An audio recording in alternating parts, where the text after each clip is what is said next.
Have you ever wondered why you responded better to one manager's leadership as opposed to another manager?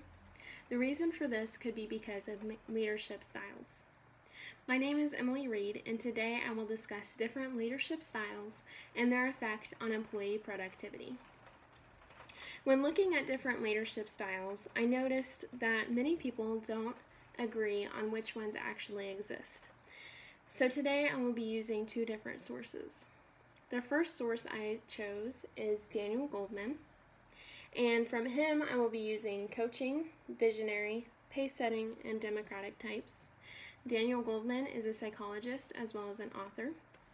And I will also be using Paul Towers, who is an author as well, and an entrepreneur. From him I will be discussing the laissez-faire type as well as the autocratic type. I will also be teaching about when to implement each leadership style, and I used Southeastern University as a source for this information.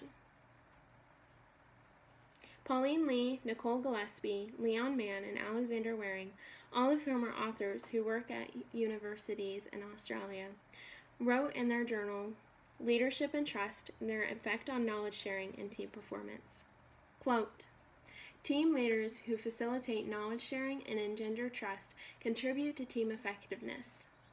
While the separate effects of leadership, trust, and knowledge sharing on team performance are well documented, few scholars have investigated the specific links between these factors.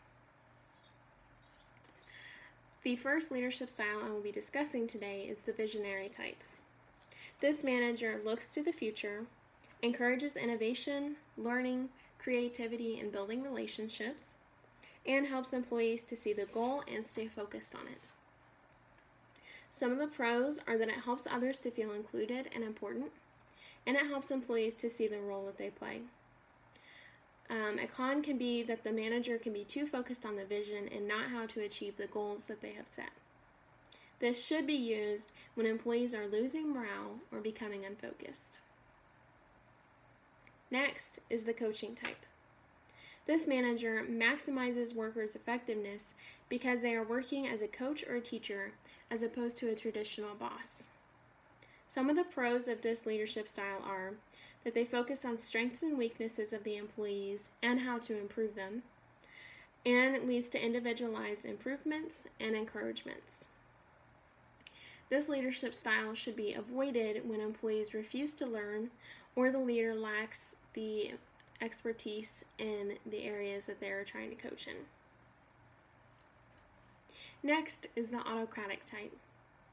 There is a clear line drawn between who is the boss and who is the employee in this leadership style.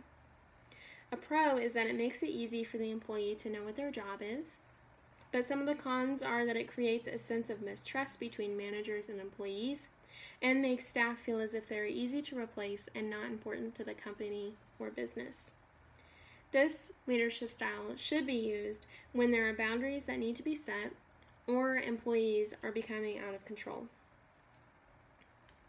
Next is the democratic style. This focuses on getting feedback from team members and building an environment of commitment, trust, and respect.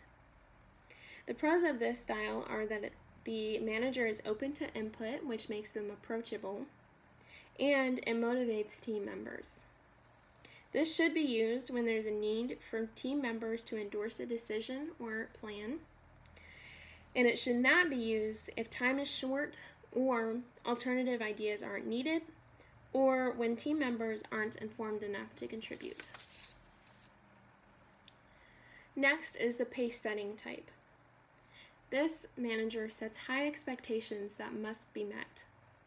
Some of the pros are that it can help highly motivated and competent team members, and a con can be that the pressure to be better and faster can exhaust team members and can undermine the company climate.